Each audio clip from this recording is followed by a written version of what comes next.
Olá, pessoal.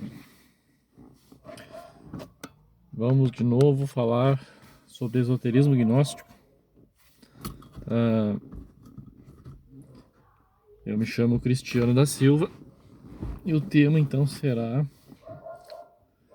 Leis de Karma e Dharma.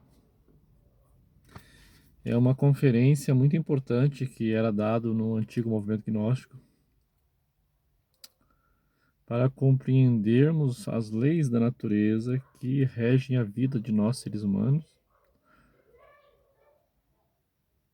e para compreendermos o porquê que acontecem tantas coisas ruins no mundo.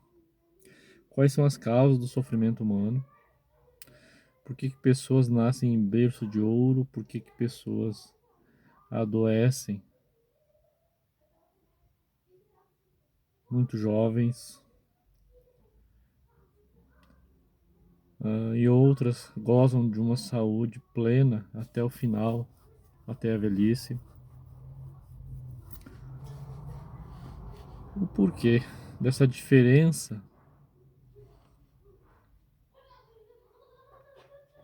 em relação à saúde, em relação à família, à sociedade?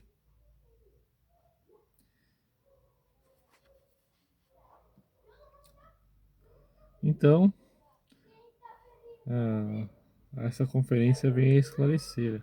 São conceitos, são teorias extraídas da doutrina gnóstica de Samael Aun-Weor e que também tem alguma semelhança com outras instituições esotéricas, com outras doutrinas, pois sabemos que as religiões não são individuais. As religiões, no fundo, todas elas partem de uma única religião universal, que com o passar dos anos, com o desenvolvimento do ser humano, a, com a multiplicação do homem na Terra, no planeta, enfim, precisou-se também que essa religião única dividisse em várias formas. O mundo está em constante transformação. E as religiões não são diferentes, elas acompanham essa transformação. Religiões que no passado serviam para os seres humanos daquela época, hoje já não servem mais para os seres humanos que vivem na época atual. Então, as religiões vão se adaptando ao longo do tempo, mas a essência dessas religiões normalmente seguem as mesmas, com pouquíssimas variações de uma para outra. Principalmente as religiões, as maiores, as religiões na sua origem, né? Porque a gente sabe que de uma religião acaba se desdobrando milhares de outras com o passar do tempo. Né? Da religião cristã, que é a nossa no mundo ocidental, surgiram muitas e muitas igrejas diferentes. Protestantes, católica, as protestantes, e etc, etc, né? Bom, além do karma, a palavra karma ela é derivada, então, da Índia. Ela tem origem no mundo hindu. E a outra palavra gêmea, Dharma, também. E dentro do movimento gnóstico, ela foi definida para entendermos as leis de causa e efeito das atitudes humanas perante a vida. Então, podemos classificar o karma como as causas da atuação dos defeitos humanos, do ego humano. E os dharmas a atuação da consciência humana e das boas ações que o ser humano produz. Então, assim,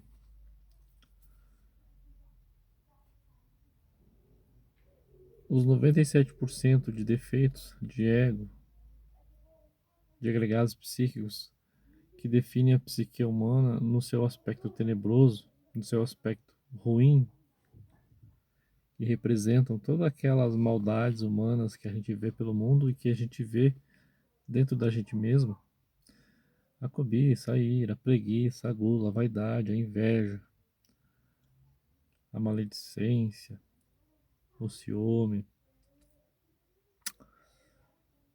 enfim, todos esses defeitos negativos que atuam em nós e nos nossos semelhantes fazem com que a gente cometa erros.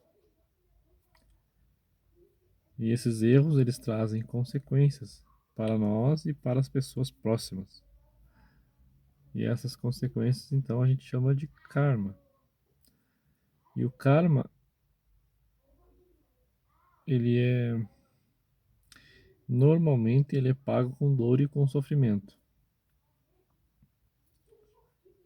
Em contrapartida, todas as nossas ações boas,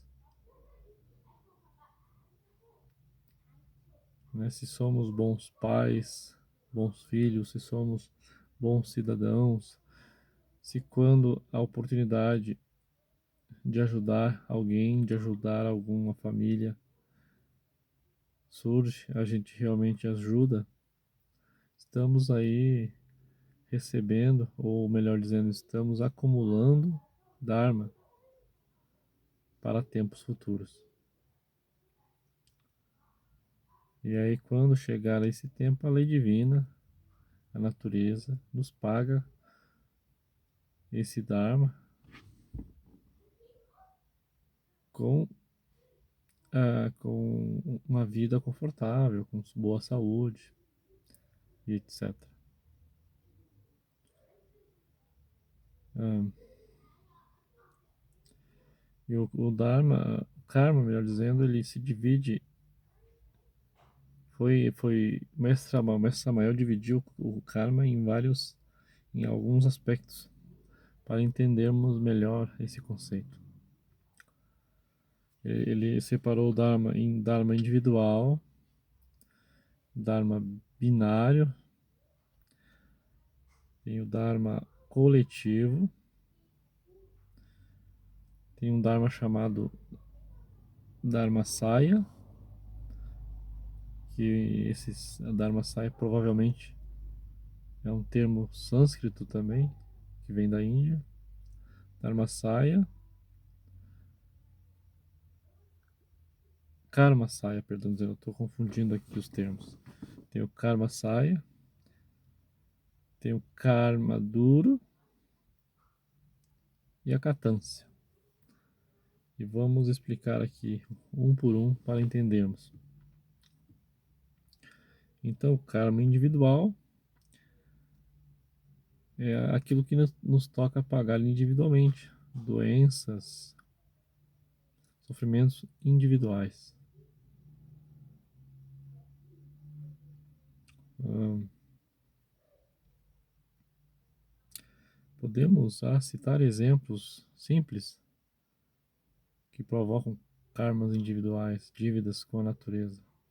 Exemplos são bebedeiras, excesso de alimentação, ah, que podem provocar karmas individuais, noites mal dormidas, né? E tudo isso faz com que mais tarde nosso organismo sofra consequências. E essas consequências muitas vezes podem ser pagas em vidas futuras, não precisamente essa vida presente. Tem o karma binário, que são sofrimentos e problemas que duas pessoas têm que pagar em conjunto. Um casal, ou dois amigos, ou dois inimigos, melhor dizendo, né? Duas pessoas podem se encontrar e acabar vivendo uma tragédia, né? Um drama.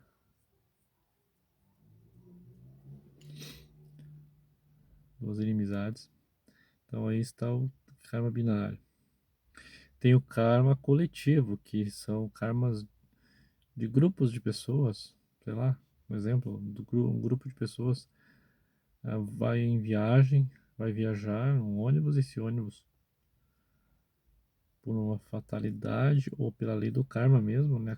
O karma em ação, o karma coletivo, faça com que aconteça um problema e esse ônibus caia num penhasco e todos venham a falecer. Um avião que cai, por exemplo, karma coletivo. É uma nação que sofre por escravidão, por exemplo, né? Tem presidentes, líderes que acabam escravizando os seus súditos. E isso pode acontecer por lei do karma mesmo, que é o karma coletivo. Temos também aí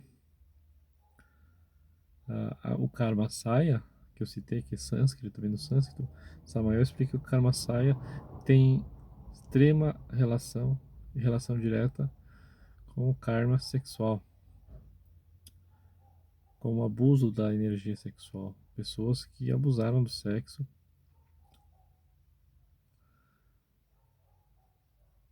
vão sofrer o karma saya. E cita o mestre Samael em ah, seus livros que todas as dívidas podem ser perdoadas pela lei divina, menos uma que é a dívida, o pecado contra o Espírito Santo. Ou seja, todos os pecados são perdoados, menos o pecado contra o Espírito Santo. E o Espírito Santo é a força, é a força sexual expressa em nós. O Espírito Santo se manifesta através da energia sexual. Então a gente está pecando contra ele quando abusamos da sexualidade. Exemplos de Kamasaya que me ocorrem agora: o homossexualismo, por exemplo. Pessoas que nascem nessa condição são não sentem mais atração pelo sexo oposto, então estão sofrendo o karma saya.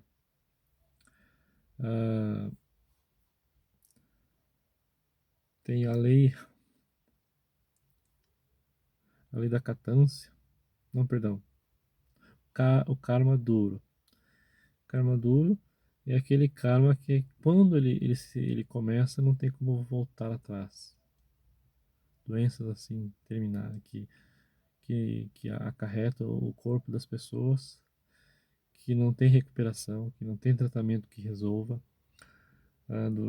acidentes onde as pessoas perdem braços, pernas, são karmas inevitáveis, que não existe negociação. Não importa se essa pessoa dali por diante, no início, quando o karma começa, quando o problema começa, a pessoa se comprometa, faça promessa, negocie com a lei divina, não adianta mais. Quando ele começou, ele vai até o fim.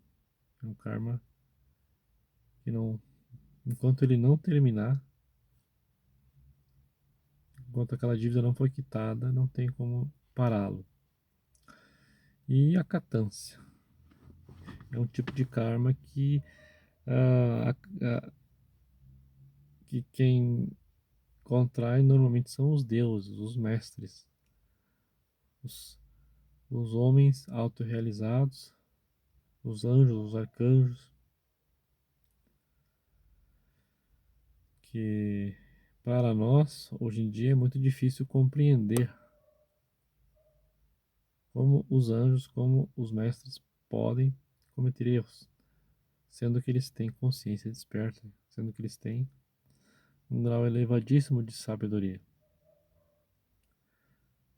Mas relata Samael em seus livros que é assim, que os anjos, que os arcanjos, esses mestres podem cometer erros também.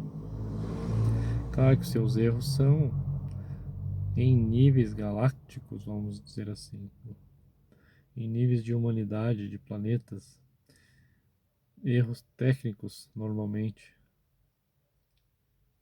Inclusive, nos livros, Samael relata que o nascimento do ego humano dentro da psique humana ocorreu por um erro de anjos num passado remotíssimo. Ele cita o nome desse anjo, chamado Anjo Sakak.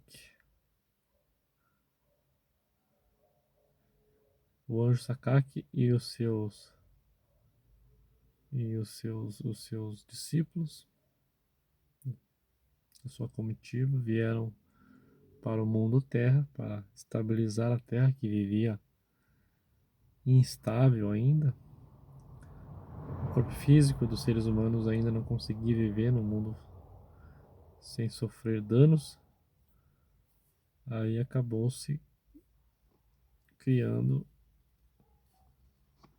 um apêndice na coluna vertebral dos seres humanos para que houvesse melhor transmutação das energias cósmicas no corpo dos seres humanos e transferir essa energia cósmica para a Terra e assim a Terra se estabilizasse. Esse apêndice era um rabo, como o rabo dos animais, que os seres humanos da época desenvolveram, que através desse rabo o corpo humano dos seres humanos potencializou a transformação das energias cósmicas que o planeta necessita para a sua estabilização, para a sua harmonia. E só que dizem que esse processo de corpos humanos nascerem com rabo era um processo temporário. E esse Anjo Sakak errou o cálculo de quanto tempo deveria ficar esse rabo no corpo humano e acabou deixando tempo demais. E esse tempo exagerado acabou causando também o surgimento de uma natureza egóica dentro da psique humana. Então, depois de um certo tempo, os corpos humanos passaram a nascer novamente sem o rabo, sem o apêndice da coluna. Porém, já era tarde demais. Já tinha surgido na psique humana princípios, sementes que iriam mais tarde transformar-se em egos, defeitos, agregados psíquicos que iriam engarrafar a essência e a consciência humana, adormecer a consciência humana. A consciência daqueles seres que viviam naquele período, que ainda eram seres inocentes, no sentido que não eram sábios, ainda não conheciam, por assim dizer, o bem e o mal, eram inocentes. E a partir de então, com o nascimento do ego, passaram a conhecer o mal. E esse erro foi cometido por deuses. Se essa história, se esse conto realmente é verdadeiro, que eu acredito que seja, os anjos também erram. E quando eles erram, muitas vezes uma humanidade inteira acaba pagando o preço. Por isso que eles pagam um karma muito grande, que o mestre Samuel chamou de lei da catância. E provavelmente esses mestres que cometem esse tipo de erro devem sofrer muito. Com certeza devem receber um castigo muito grande. Posso dizer que há exemplos aqui, talvez mestres desse naipe podem estar interessados a reingressar no absoluto, na dimensão zero, e por causa desses erros são castigados a não regressar ao absoluto por um determinado período de tempo, enquanto não pagarem o seu karma. Então vivem na humanidade com consciência desperta, vivem ajudando a humanidade por castigo, porque não puderam, porque por sua vontade eles voltariam para o absoluto, para o sagrado sol absoluto, mas porém, devido ao karma, devido à lei da catância, são obrigados a ficarem junto à humanidade ou às humanidades de um sistema por um tempo longo, talvez enquanto aquele sistema não desapareça por completo, eles ficam. Enquanto esse sistema não for recolhido de volta para o absoluto, eles são obrigados a ficar. É só um exemplo que estou dando, né?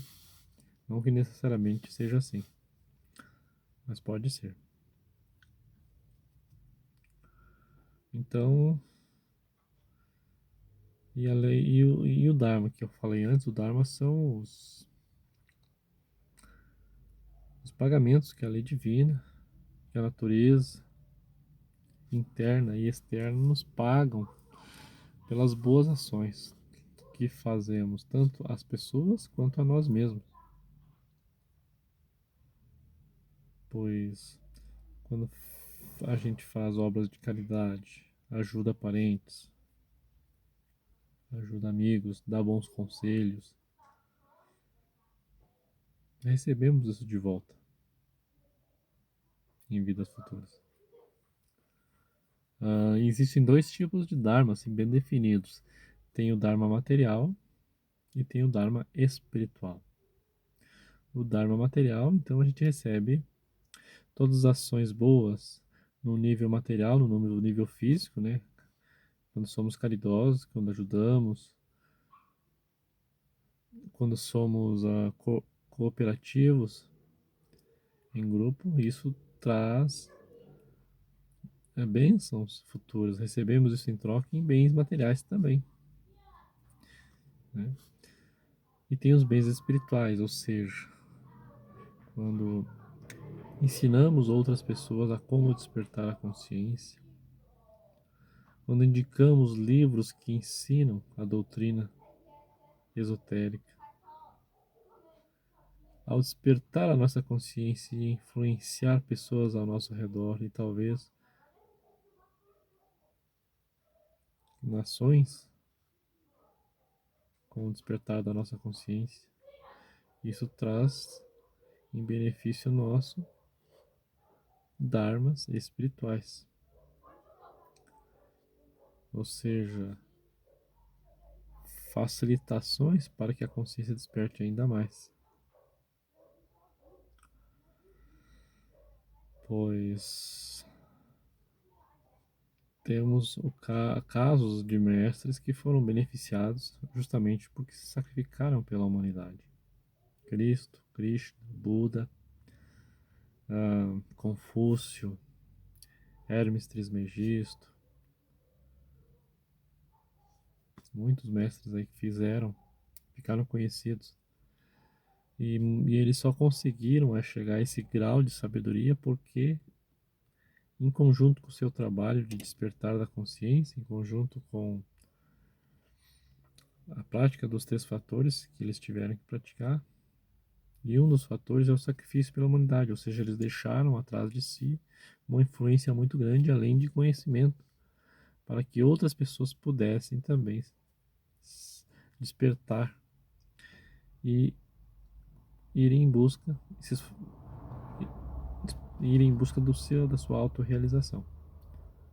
Então eles adquirem esse Dharma espiritual e despertam em níveis altíssimos de consciência, de lucidez, de sabedoria,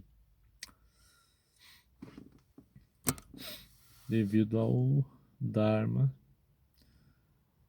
devido ao pagamento da lei divina por suas boas ações espirituais. Inclusive, é dito nos livros esotéricos gnósticos que aquele que desperta a sua consciência, aquele que elimina de dentro de si os defeitos,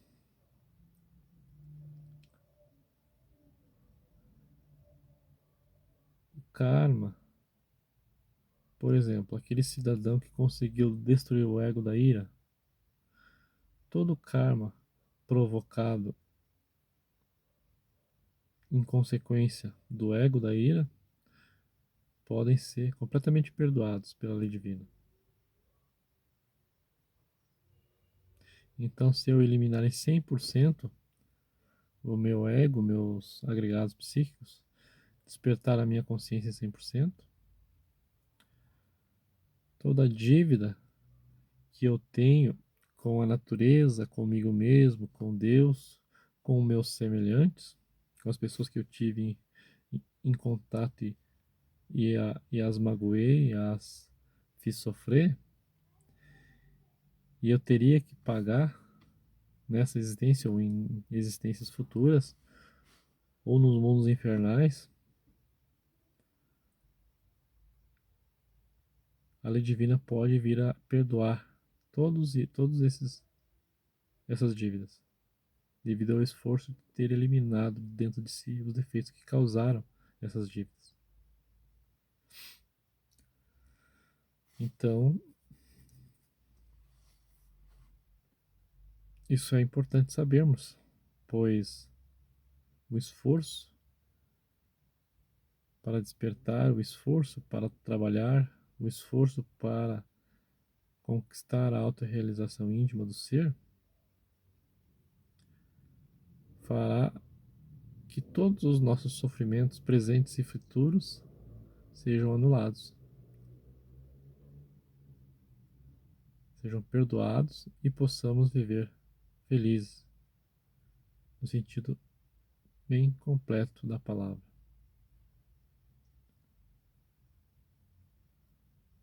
E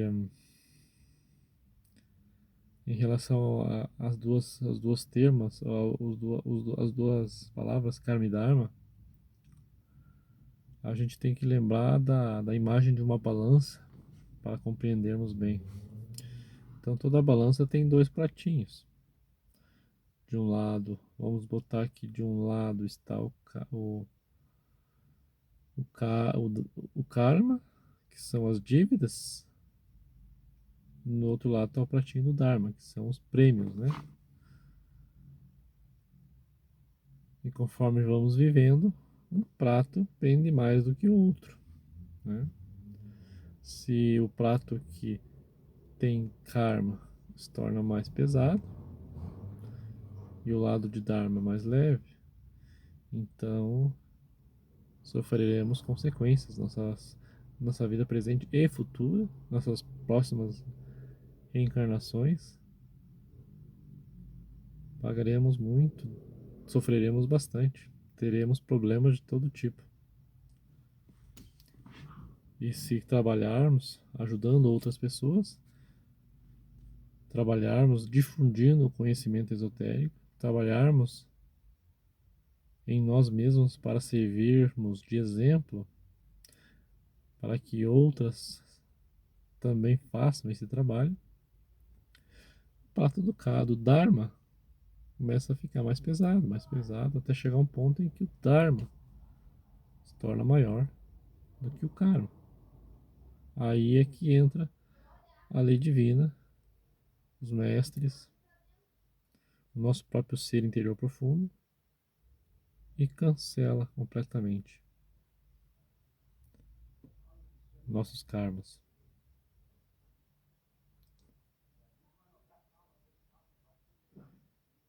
Então, gente,